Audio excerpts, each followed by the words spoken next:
Dua sahabat yang dulunya saling mendukung, kini terjebak dalam persaingan bisnis yang penuh intrik. Namun, ketika ilmu hitam mulai bermain, apa yang tampaknya hanya persaingan biasa berubah menjadi bencana yang mengerikan. Siapakah yang akan bertahan dan siapakah yang akan hancur? Saksikan kisah selengkapnya.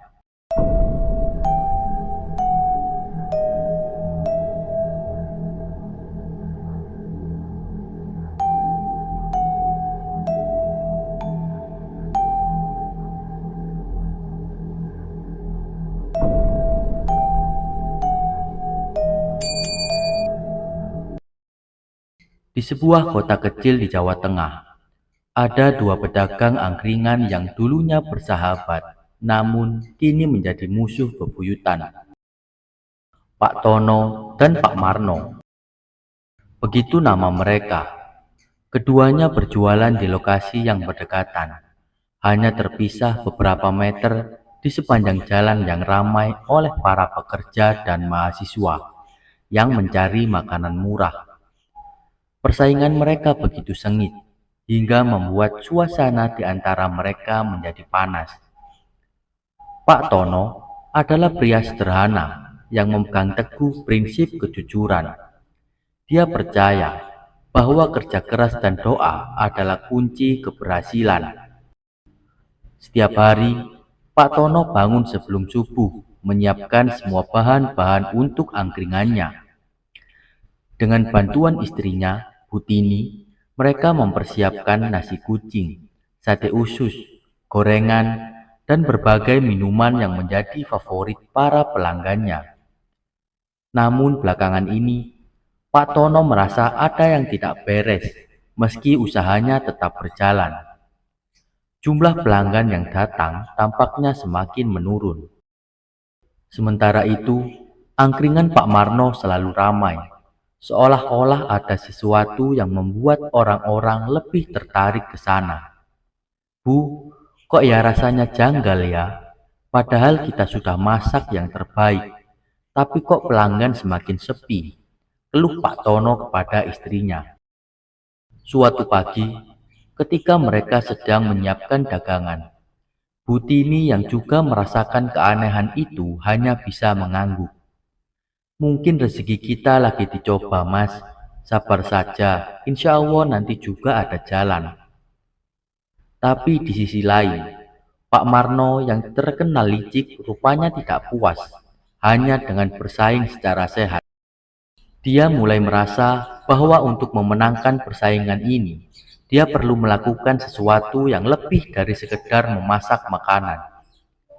Di dalam hatinya, tumbuh niat jahat untuk menghancurkan usaha Pak Tono. Suatu malam, setelah angkringannya tutup, Pak Marno pergi ke pinggiran kota menuju sebuah gubuk tua yang sudah dikenal oleh banyak orang sebagai tempat tinggal seorang dukun sakti bernama Mbah Mantri.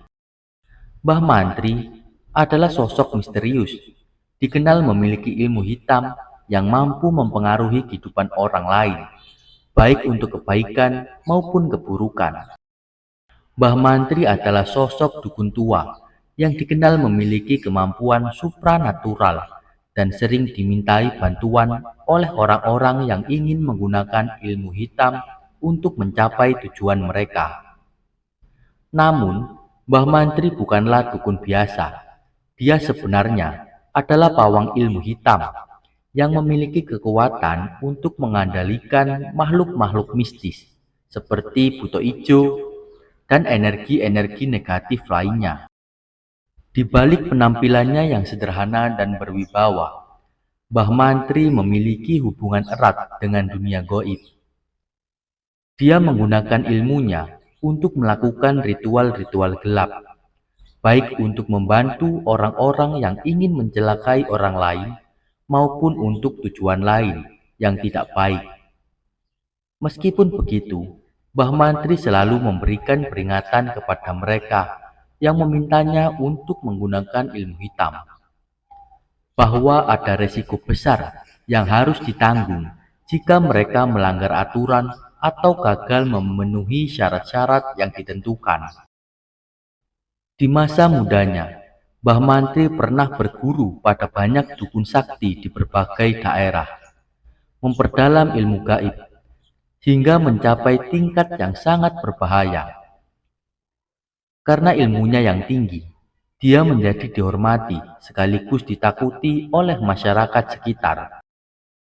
Meskipun dia membantu orang-orang seperti Pak Marno, Mbah Mantri sebenarnya menyadari bahwa ilmu hitam tak pernah membawa kebahagiaan sejati. Namun, karena dia sudah terikat dengan kekuatan gaib, dia sulit melepaskan diri dari kehidupan sebagai dukun. Mbah Mantri juga memiliki sisi misterius. Tak banyak yang tahu dari mana asalnya atau berapa usianya yang sebenarnya. Dia tampaknya sudah ada di desa itu selama beberapa generasi, tetapi wajah dan penampilannya tak banyak berubah. Ini menimbulkan spekulasi bahwa Mbah Mantri mungkin menggunakan ilmu gaib untuk memperpanjang hidupnya, meskipun dengan harga yang harus dibayar, baik dalam bentuk jiwanya sendiri atau terikat dengan kekuatan mistis selama-lamanya. Ketika Pak Marno tiba, Mbah Mantri sudah menunggunya, seolah tahu bahwa malam itu akan ada tamu yang datang dengan niat jahat. "Kamu pasti Marno, pedagang angkringan itu kan?" tanya Mbah Mantri dengan suara rendah namun penuh wibawa. "Iya Mbah, saya butuh bantuan Mbah. Angkringan saya kalah saing terus sama Tono. Saya sudah coba segala cara, tapi tetap saja dia yang menang," kata Pak Marno. Tanpa basa-basi, Mbah Mantri tersenyum tipis, seolah sudah paham apa yang diinginkan Pak Marno. "Kamu ingin usaha Tono hancur? Benar. Kalau bisa, biar makanannya cepat basi atau apa Mbah. Yang penting pelanggan jadi malas beli di sana," jawab Pak Marno tanpa ragu. Mbah Mantri mengangguk pelan dan mulai melakukan ritualnya. Dia menyalakan dupa, membaca mantra-mantra yang terdengar seperti bahasa kuno, dan menyiapkan sesajen yang diletakkan di atas nampan. Setelah beberapa saat, Mbah Mantri menyerahkan sebuah bungkusan kecil berisi tanah yang sudah dijampi-jampi kepada Pak Marno. "Taburkan ini di sekitar angkringan Tono, maka makanannya akan cepat basi. Tapi ingat, jangan pernah menoleh ke belakang saat kamu melakukannya, atau akibatnya fatal," peringatan Mbah Mantri dengan suara serak. Malam itu juga, Pak Marno dengan hati-hati menaburkan tanah tersebut di sekitar angkringan Pak Tono. Dia memastikan tak ada yang melihatnya dan sesuai perintah Mbah Mantri, dia tak menoleh sedikit pun ke belakang. Pak Marno merasa puas, yakin bahwa besok usahanya akan lebih laris dari Pak Tono. Keesokan harinya, seperti biasa, Pak Tono dan Bu Tini mulai membuka angkringan mereka. Namun ada yang aneh, makanan yang disiapkan pagi itu tiba-tiba saja basi ketika menjelang sore. Padahal, biasanya makanan mereka bisa bertahan hingga malam tanpa masalah. "Ini nggak mungkin Mas, baru tadi pagi kita masak kok. Kok bisa basi begini?" tanya Bu Tini dengan wajah penuh kekhawatiran. Pak Tono yang merasa ada yang tak beres, akhirnya memutuskan untuk mencari tahu. "Bu, sepertinya kita perlu minta bantuan orang pintar. Mungkin ada yang nggak beres di sini." Mereka pun pergi menemui Mbah Wiro, seorang kiai yang juga dikenal bisa menangkal hal-hal gaib. Mbah Wiro adalah sosok yang dihormati di desa tersebut karena ilmunya yang tinggi dan kejujurannya. Setibanya di sana, Mbah Wiro menyambut mereka dengan senyum penuh pengertian. "Saya sudah tahu maksud kalian datang ke sini," kata Mbah Wiro dengan tenang. Kalian sedang kena guna-guna dari seseorang yang tak suka melihat usaha kalian maju. Pak Tono dan Butini terkejut mendengar itu. Mereka tak menyangka bahwa ada yang tega melakukan hal seperti itu kepada mereka. "Apa yang harus kami lakukan, Mbah?" tanya Pak Tono dengan wajah penuh harap. Mbah Wiro memberikan mereka sebotol air yang sudah didoakan. "Taburkan ini di sekitar angkringan kalian. Jangan lupa berdoa dan mohon perlindungan kepada Allah. Insya Allah, semua akan kembali seperti semula." Pak Tono dan Butini melakukan apa yang diperintahkan Mbah Wiro. Mereka menaburkan air tersebut di sekitar angkringan mereka sambil terus berdoa dan memohon perlindungan. Setelah itu, perlahan-lahan bisnis mereka kembali normal. Pelanggan mulai berdatangan lagi, dan makanan yang mereka sajikan tak lagi cepat basi. Namun, sesuatu yang aneh terjadi pada Pak Marno. Makanan di angkringannya mulai sering basi dan tak ada pelanggan yang datang lagi. Bahkan di rumahnya Pak Marno mulai merasakan gangguan aneh. Suara-suara misterius, benda-benda yang bergerak sendiri, dan rasa sakit yang tiba-tiba muncul di tubuhnya. Pak Marno yang ketakutan akhirnya kembali ke Mbah Mantri, berharap bisa menghentikan kutukan yang dialaminya. Namun, Mbah Mantri hanya menggelengkan kepala. "Apa yang sudah dimulai tak bisa dihentikan begitu saja. Kamu sudah memilih jalan ini dan kamu harus menerima akibatnya." Ternyata Pak Marno dibantu oleh makhluk mistis yang dikenal sebagai Buto Ijo.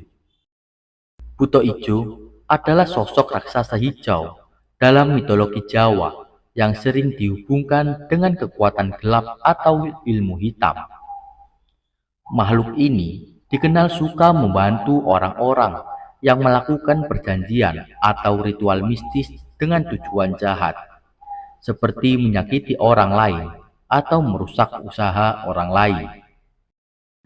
Ketika Pak Marno mendatangi Mbah Mantri, dukun tersebut memanggil Buto Ijo melalui ritual. Buto Ijo itu kemudian diminta untuk mengirimkan energi negatif yang membuat makanan di angkringan Pak Tono cepat basi. Buto Ijo itu adalah makhluk yang menuntut imbalan besar, dan dia bisa menjadi sangat berbahaya jika tidak dikendalikan dengan benar. Namun, ketika Pak Marno mulai mengalami gangguan aneh dan akhirnya menghadapi nasib tragis, ini adalah tanda bahwa Buto Ijo tak hanya menyerang targetnya, tetapi juga bisa kembali menyerang orang yang memanggilnya jika merasa tak puas atau ada kesalahan dalam ritual yang dilakukan. Ini menegaskan betapa berbahayanya bermain dengan kekuatan gelap dan makhluk mistis seperti Buto Ijo yang bisa membawa kehancuran, bukan hanya bagi targetnya, tetapi juga bagi orang yang mencoba menggunakannya. Hari demi hari, keadaan Pak Marno semakin memburuk. Tubuhnya lemah, wajahnya pucat, dan dia sering berteriak kesakitan tanpa sebab yang jelas. Keluarganya pun mulai khawatir, namun mereka tak tahu harus berbuat apa. Angkringannya yang dulu ramai kini sepi. Bahkan makanan yang dia masak selalu basi sebelum sempat dijual. Dia mulai mengingat-ingat perbuatannya dan ilmu hitam yang diberikan Mbah Mantri. Ilmu hitam yang dilakukan oleh Mbah Mantri untuk membantu Pak Marno disebut sebagai guna-guna. Ini adalah praktik mistis yang dimaksudkan untuk mencelakai orang lain atau merusak sesuatu milik orang lain. Dalam konteks cerita ini, Mbah Mantri menggunakan guna-guna untuk membuat makanan di angkringan Pak Tono cepat basi. Tanah yang diberikan oleh Mbah Mantri kepada Pak Marno sudah diisi dengan energi negatif yang akan mempengaruhi makanan di angkringan Pak Tono, sehingga basi dengan cepat dan membuat para pelanggan enggan membelinya. Namun ilmu hitam seperti guna-guna ini tidak datang tanpa resiko. Karena Pak Marno dengan sengaja menggunakan cara tak baik untuk menjatuhkan saingannya, dia akhirnya harus menanggung akibat dari tindakannya sendiri. Gangguan aneh yang dialami Pak Marno di rumahnya, seperti suara-suara misterius dan rasa sakit tiba-tiba, adalah bagian dari efek balik atau karma dari penggunaan ilmu hitam tersebut. Dalam dunia mistis, ada keyakinan bahwa tindakan jahat akan kembali kepada pelakunya, terutama jika dilakukan dengan niat buruk, seperti yang dilakukan oleh Pak Marno. Tragedi yang menimpa Pak Marno, yakni meninggal dunia dalam keadaan mengenaskan di angkringannya sendiri, adalah puncak dari akibat buruk yang dia terima karena menggunakan ilmu hitam. Ini juga menjadi simbol bahwa kejahatan yang dilakukan, terutama yang menggunakan kekuatan mistis, akan berbalik kepada pelakunya dengan cara yang lebih buruk. Tubuhnya terbaring kaku di lantai, dikelilingi oleh makanan yang telah basi dan lalat yang berkerumun. Warga sekitar yang menemukan jasadnya langsung gempar. Tak ada yang menyangka Pak Marno akan berakhir dengan cara yang begitu mengenaskan. Kabar kematian Pak Marno segera sampai ke telinga Pak Tono. Meski mereka sudah lama bersaing, Pak Tono merasa kasihan kepada Pak Marno. Dia pun memutuskan untuk datang ke rumah Pak Marno dan memberikan penghormatan terakhir. "Marno, saya nggak pernah mengira persaingan kita akan berakhir seperti ini. Saya nggak pernah ingin hal buruk terjadi padamu," kata Pak Tono dengan suara bergetar di depan jenazah sahabat lamanya. Meski mereka bersaing dengan sengit, pada akhirnya Pak Tono menyadari bahwa persahabatan dan kebaikan hati jauh lebih berharga daripada kemenangan dalam bisnis. Dia pun berjanji dalam hati untuk selalu berbisnis dengan cara yang jujur dan tak lagi terpengaruh oleh persaingan yang tak sehat. Kisah ini menjadi pelajaran berharga bagi semua orang di desa tersebut. Persaingan dalam bisnis adalah hal yang wajar.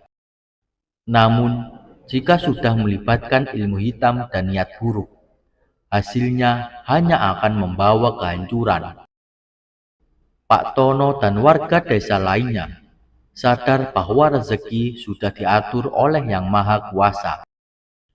Dan yang terpenting adalah bagaimana kita bisa bersyukur, berbagi, dan tetap menjaga kejujuran dalam setiap langkah hidup kita.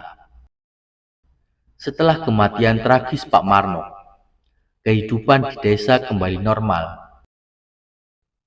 Namun bayang-bayang kejadian mistis itu masih membekas di hati para warga. Pak Tono, meskipun bisnisnya kembali normal, merasa ada perubahan dalam dirinya. Dia menjadi lebih waspada dan sering merenung tentang batas-batas antara persaingan yang sehat dan kejahatan yang tersembunyi. Beberapa bulan setelah kematian Pak Marno, warga desa mulai melaporkan melihat sosok misterius di sekitar angkringan yang dulu milik Pak Marno. Beberapa orang mengatakan bahwa mereka melihat bayangan besar dengan mata merah menyala berkeliaran di malam hari. Banyak yang percaya bahwa ini adalah roh Pak Marno yang tak tenang. Sementara yang lain menduga ini adalah makhluk gaib seperti buto ijo yang kembali untuk mencari mangsa baru. Secara misterius, Mbah Mantri menghilang dari desa. Gubuknya yang dulu selalu terlihat gelap dan menyeramkan, kini kosong dan tertutup semak belukar. Beberapa orang percaya bahwa Mbah Mantri merasa bahwa sudah waktunya dia kembali dan menghilang sebelum akibat dari ilmu hitam yang dia lakukan kembali menghantam dirinya. Hilangnya Mbah Mantri menciptakan ketakutan baru karena warga mulai berpikir bahwa tanpa adanya pengendali ilmu hitam, kekuatan gelap itu mungkin akan menyebar tanpa terkendali. Pak Tono merasa ada sesuatu yang tak beres, terutama setelah mendengar tentang penampakan sosok misterius itu. Dia kembali menemui Mbah Wiro untuk meminta nasihat. Mbah Wiro mengatakan bahwa meskipun mereka telah menangkal guna-guna, ada kekuatan lain yang masih mengintai. Mbah Wiro menyarankan Pak Tono untuk melakukan ritual pembersihan di desa dan mengajak seluruh warga desa untuk berdoa bersama mengusir energi negatif yang mungkin masih ada. Ketika desa melakukan pembersihan di gubuk Mbah Mantri, mereka menemukan sebuah buku tua berisi mantra-mantra hitam dan catatan tentang berbagai ritual yang pernah dilakukan Mbah Mantri. Di antara catatan tersebut, ada sebuah ramalan tentang seorang di desa yang akan menjadi penerus ilmu hitam tersebut. Entah secara sadar atau tidak, penemuan ini membuat warga semakin waspada karena mereka mulai curiga satu sama lain. Siapa yang akan menjadi penerus Mbah Mantri? Apakah ada orang lain yang sudah terpengaruh oleh kekuatan gelap itu? Pak Tono, yang kini menjadi tokoh yang lebih dihormati di desa, mulai merasakan beban tanggung jawab yang lebih besar. Dia berusaha untuk membawa perubahan positif dengan memperkenalkan nilai-nilai kejujuran dan kebersamaan dalam setiap aktivitas desa. Namun di sisi lain, dia juga merasa dihantui oleh ketakutan bahwa suatu hari kekuatan gelap itu akan kembali. Apakah dia benar-benar bisa melindungi desanya dari ancaman tersebut? Suatu hari, seorang dukun muda yang mengaku murid dari Mbah Wiro datang ke desa. Dia mengklaim memiliki kekuatan untuk menyegel ilmu hitam dan mengusir makhluk gaib. Namun tak semua warga percaya padanya, terutama setelah mereka mengetahui bahwa dukun muda ini memiliki latar belakang yang misterius. Apakah dia benar-benar ingin membantu desa atau dia memiliki agenda tersembunyi? Tragedi yang menimpa Pak Marno mengingatkan kita akan bahayanya iri hati dan niat buruk dalam persaingan. Ketika seseorang memilih jalan gelap, bukan hanya musuhnya yang terancam, tetapi dirinya sendiri yang akhirnya hancur. Cerita ini mengajarkan bahwa dalam hidup, kejujuran dan kerja keras adalah jalan terbaik. Jangan pernah tergoda oleh cara-cara curang, karena apa yang kita tabur, itulah yang akan kita tuai. Tetaplah pada jalan yang benar, karena hanya itulah yang akan membawa kita pada kesuksesan yang sejati. Tak ada jalan pintas menuju kesuksesan yang sejati. Usaha dan kerja keras yang jujur adalah satu-satunya cara untuk mencapai kebahagiaan yang abadi. Jangan pernah tergoda untuk mengambil jalan pintas yang bisa merugikan diri sendiri dan orang-orang tercinta.